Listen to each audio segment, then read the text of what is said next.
Korea Selatan seringkali disebut sebagai simbol kemajuan Asia. Dalam beberapa dekade terakhir, negara ini mencuri perhatian dunia berkat pesatnya perkembangan teknologi, ekonomi, serta industri hiburannya yang mendunia.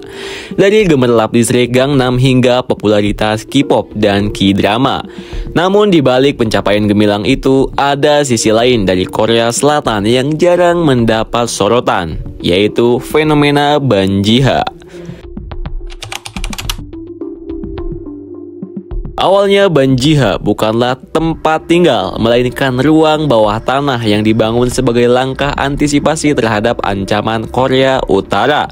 Pada tahun 1968, ketika pasukan komando Korea Utara mencoba menyusup ke Seoul dengan misi menewaskan Presiden Park Chung-hee, kedatangan di semenanjung Korea meningkat drastis. Sebagai respon, pemerintah mewajibkan pembangunan ruang bawah tanah di setiap apartemen bertingkat agar dapat difungsikan sebagai bunker perlindungan jika terjadi serangan.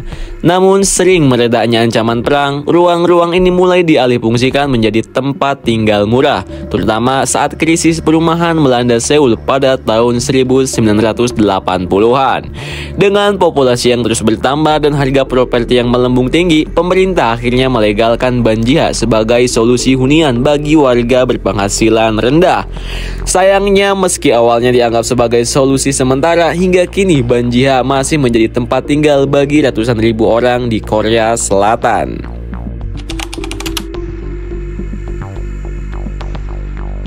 Jika pernah menonton film Parasit, mungkin kalian sudah mendapat gambaran tentang seperti apa kondisi Banjiha.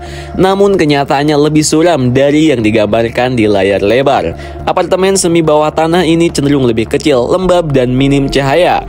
Jendelanya hanya setinggi mata kaki yang berjalan di luar, menciptakan kesan terisolasi.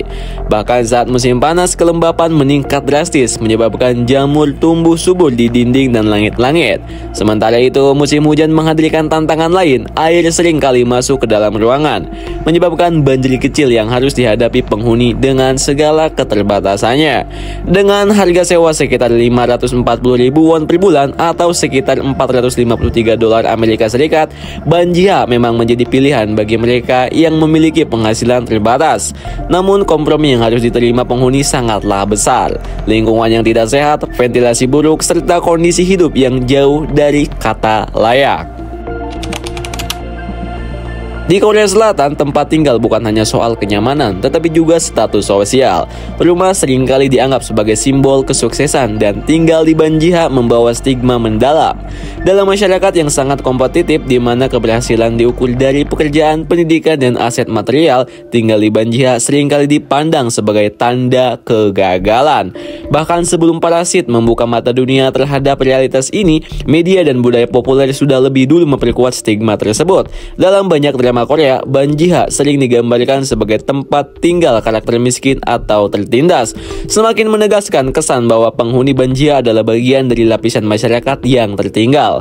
Akibatnya, banyak orang yang tinggal di sana merasa enggan mengundang tamu atau keluarga, khawatir dicap sebagai orang yang tidak berhasil dalam hidup mereka. Wah, dimana ini benar-benar mengerikan banget.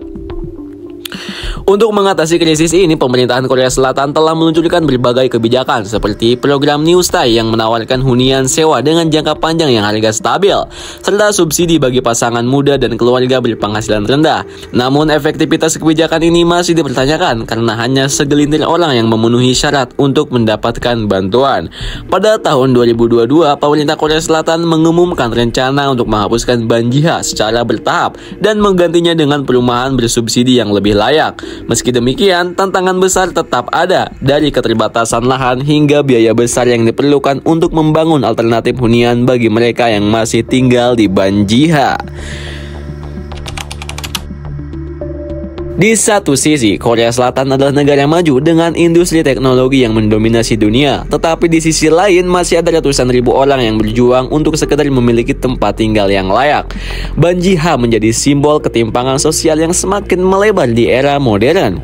Bagi dunia luar, Korea Selatan mungkin tampak sebagai negara yang penuh inovasi dan kesuksesan. Namun di balik gemerlapnya, masih ada realitas pahit yang harus dihadapi oleh mereka yang hidup di bawah garis kemakmuran. Banjiha bukan hanya hanya tentang tempat tinggal sempit dan lembab, tetapi juga tentang perjuangan, harapan, dan ketimpangan yang terus menjadi tantangan besar bagi negeri ini. Gimana menurut kalian nih guys? Apakah Banjiha itu sama persis dengan Indonesia? Yang masyarakat Indonesia juga ternyata ada yang masih tinggal di bawah kolong jembatan atau bahkan kolong bawah tol. Tulis pendapat kalian di kolom komentar.